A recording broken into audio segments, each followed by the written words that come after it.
And joining us now with more on the latest security and military developments in Gaza is Brigadier General in the Reserves, Shmueli, fighter pilot in the Reserves for the Israeli Air Force. Thank you for joining us.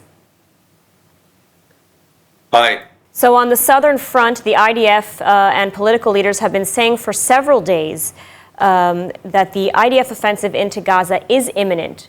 Why hold off on this? I mean, what are they waiting for? You know, the Air Force is continuing to strike, but does it still have targets left to strike? We strike in the Gaza Strip for two objectives. First of all, to kill and run after all the ISIS terrorist Hamas that have done the crime in Israel and killed thousands of Israelis, innocent civilians. Second objective is to pave the way for the ground maneuvering.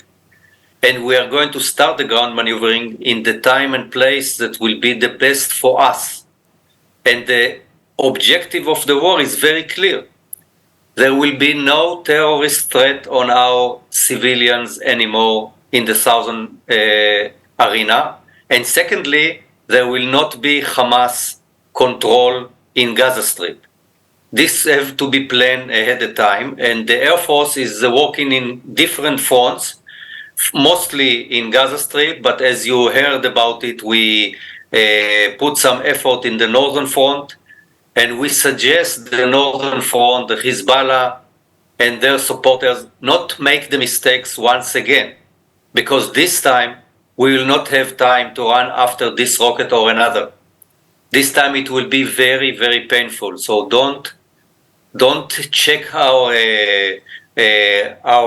ambitions how to hit the northern front, and we are going to finish the work in the southern front in order to achieve the war objectives. Now, I want to get to the northern front in just a moment, but right now Israel is really heavily relying on the Air Force in its operation in Gaza. And as you mentioned, sort of the next stage will be a ground operation in Gaza.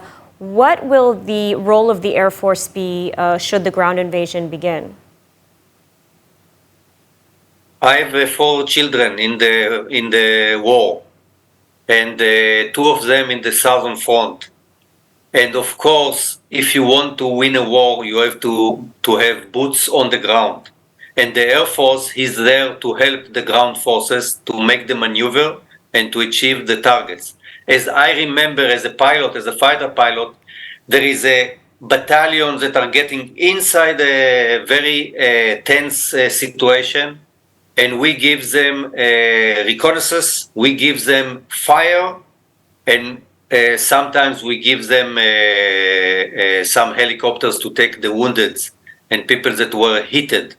So the Air Force will be part of the war, including the Navy, but mainly the ground forces. So we will wait because we want to see that the civilians are out of the scope on one hand, and we are going to act freely on the ISIS terrorist Hamas that are hiding in the tunnels inside Gaza Strip. Now, I want to go to the move to the northern front here. You know, is Israel truly prepared for a two-front war? And you know, what would a war with Hezbollah look like? This was a question for Israel 10 days ago. We said that we can have 2 fronts, but we were not sure enough. After the mobilization of the reserve forces, we are now sure enough that we have an Air Force that can act in 3 or 4 fronts, and now we have ground forces that can fight in 2 fronts in very efficient way. So we are very confident about what is happening in the north. We don't like to have a war in the north, but there is a moment that a nation have to protect herself. And I want to say something about the society in Israel. The society in Israel is under attack. And the social resilience of the people is amazing what's happening here. All right, Brigadier General in the Reserves, Shmueli, thank you so much for your assessment today. Thank you.